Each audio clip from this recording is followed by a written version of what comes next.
পুরুষেরা অনেক মেয়ের সঙ্গে প্রেম করে আজীবন অবিবাহিত রয়েছে, কিন্তু কোন মেয়ে প্রেম করে কোনদিন প্রেম ভঙ্গ হলে অবিবাহিত থাকে নাই, তারা আরেকটাকে বিয়ে করে ফেলেছে। মেয়েরা অন্য একজনকে বিয়ে করে ফেলে, কিন্তু পুরুষদের অনেকে অবিবাহিত থাকে। আমি সেই পুরুষ যে প্রেম করে প্রেম ভঙ্গ হয়ে যাওয়ার পরে অবিবাহিত রয়ে গেল। আপনি সেই পুরুষ যে প্রেমিকার জন্য চিরকাল ধরে অপেক্ষায় আছেন, কিন্তু এই মাঝখানে অপেক্ষায় নাই, ভালোবেসে কাউকে মানে প্রতারিত আর হতে চাননি, অপেক্ষায় নাই কিন্তু আর কাউরি দ্বারা হৃদয় আর ভাঙতে চাননি, মন ভাঙতে চাননি। কিন্তু এই মাঝখানের আসা যাওয়ায় জয়নাল হাজারী কোন নারীকে এসেছিল জীবনে? না। আসতে চেয়েছে, তাকে আপনি প্রশ্রয় দেননি?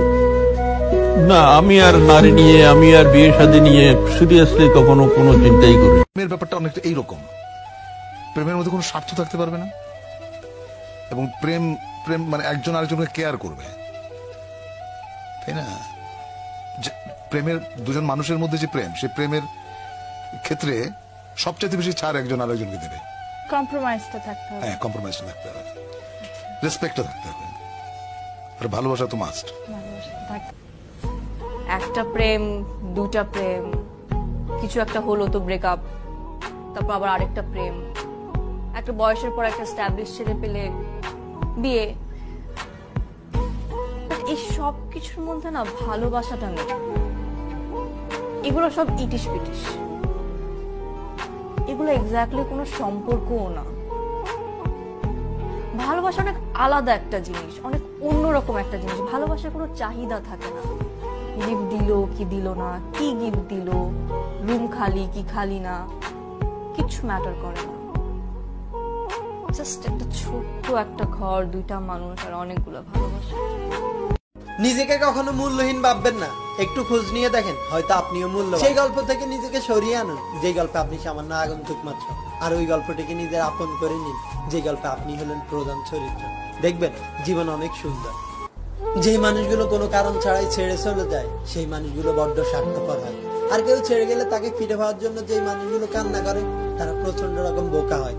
কারণ যে তোমার পাশে থাকতে তোমার ভালোবাসার মূল্য দেয়নি, তার কাছ থেকে কিভাবে তুমি চোখের জলের মূল্য আশা করো? এটা নিতান্তই বোকামি। তাই কান্না না করে ছেড়ে যাওয়ার শোককে শক্তিতে রূপান্তর করো, নিজেকে এমন ভাবে তৈরি করো যাতে তোমাকে ছেড়ে যাওয়ার জন্য ওই মানুষটিকে একদিন না একদিন আফসোস করতে হয়। কাউকে এতটা ভালোবাসবেন না যাতে ওই মানুষটা ছেড়ে গেলে বেঁচে থাকাই কষ্টকর হয়ে দাঁড়ায়।